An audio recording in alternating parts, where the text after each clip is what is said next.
O domingo do Internacional foi marcado por uma grande classificação na segunda fase do mata-mata da Copinha. Nos pênaltis, o Internacional venceu a equipe do SKA e avança para as oitavas de final do torneio, onde enfrenta a equipe do Ituano, em uma equipe jovem que tem mostrado alguns destaques individuais. No mercado de transferências vem da Espanha a principal notícia: um intermediário que está buscando propostas para Johnny está junto com a delegação do Real Betis e deve trazer uma proposta ao Internacional ao longo dos próximos dias. A gente fala também sobre o aproveitamento de Matheus Dias, que deve ser maior na temporada de 2023 e faz com que a direção fique um pouco mais tranquila quanto à possibilidade de contratar um primeiro volante. E claro, o domingo também foi de luto pela morte de Luiz Crescente, médico histórico do Internacional. Esse é o Diário do Inter KTO de domingo, 15 de janeiro de 2023. Tudo bem, gente? Obrigado pela participação aqui. Não esquece de deixar teu like, te inscrever, de ativar as notificações. Bora falar do Internacional aqui no A Dupla e nesse vídeo um resumo do que de mais importante aconteceu no noticiário colorado ao longo deste domingo. E a primeira notícia é muito triste, porque aos 63 anos morreu neste domingo o Dr. Luiz Crescente, médico histórico do Internacional. Ele nos últimos anos era o coordenador de saúde do clube, ele trabalhava no dia a dia do CT Parque Gigante no Internacional, uma figura adorável, um cara muito solícito, muito gente boa e um profissional histórico. Trabalhando há 29 anos no Internacional, Luiz Crescente fez parte da comissão técnica que ganhou o mundo, foi campeão do mundo em 2006, campeão da Libertadores 2 vezes, multicampeão estadual. O Luiz Crescente é uma das lendas da história do Esporte Clube Internacional e nos deixou hoje aos 63 anos vítima de um câncer. Nossa solidariedade a todos os familiares e todas as pessoas do dia a dia do CT Parque Gigante que tiveram a felicidade de poder conviver com o Dr. Luiz Crescente ao longo dos últimos anos. Dentro desse clima obviamente triste, vários jogadores se manifestaram através do Instagram, o próprio presidente Alessandro Barcelos, o Inter, o Grêmio, todo mundo se manifestou em homenagem ao Dr. Luiz Crescente. O Internacional teve folga ao longo desse domingo, uma folga que já estava planejada depois do jogo treino, onde o Inter venceu por 2-0 a equipe do São José. A reapresentação acontece nesta segunda-feira, pela manhã, ainda com os portões fechados. E aí depois, na terça-feira, a gente vai poder ter acesso às atividades no campo.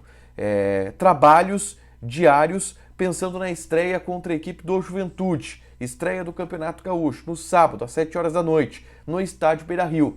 E essa semana ela vai ter um detalhe um pouco diferente na preparação, porque Mano Menezes considerará uma entrevista coletiva na quarta-feira pela manhã, no CT Parque Gigante, para falar sobre a temporada, para falar sobre os trabalhos do grupo, para falar sobre o time. É a primeira vez que a gente vai ter contato com o Mano Menezes em entrevistas, contato com ele no ar, na manhã dessa quarta-feira, e vai dar para tirar algumas dúvidas bem interessantes, então vai ser uma semana um pouco diferente na logística e na preparação do Internacional para essa estreia no Campeonato Gaúcho, tá?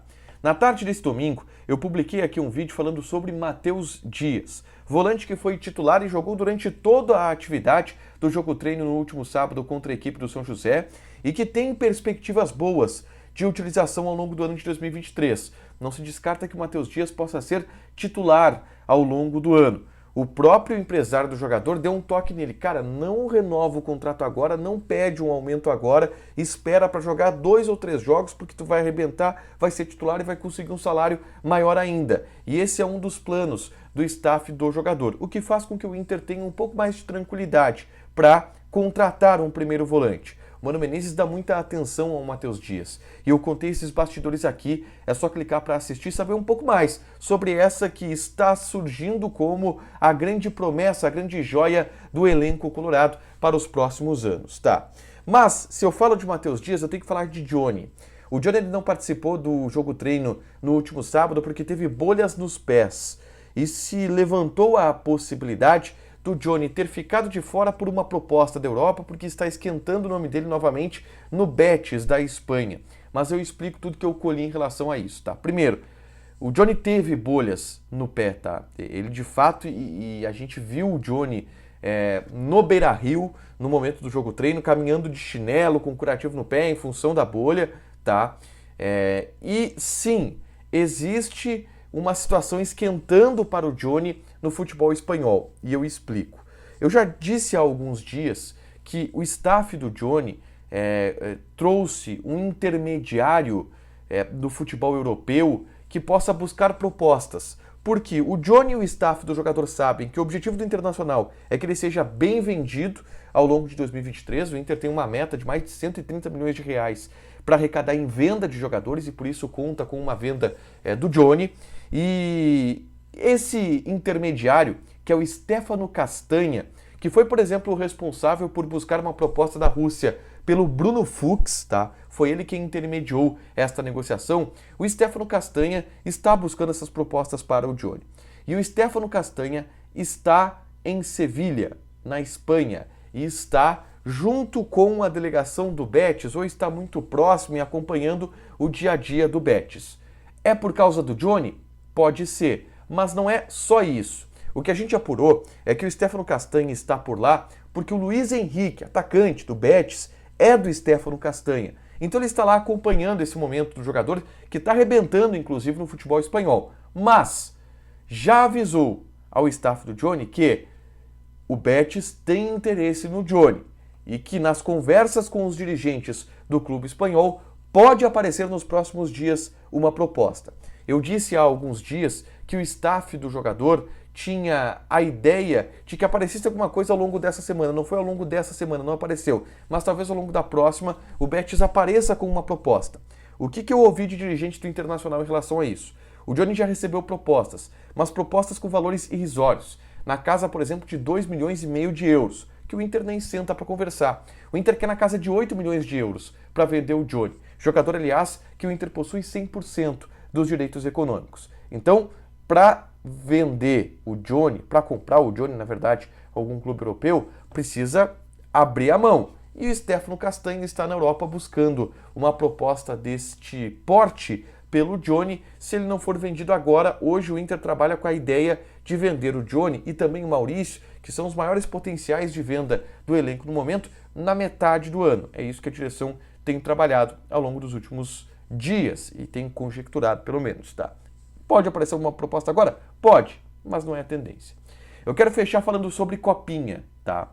Porque o Internacional venceu nos pênaltis após empatar em 0-0 o SKA Brasil, tá?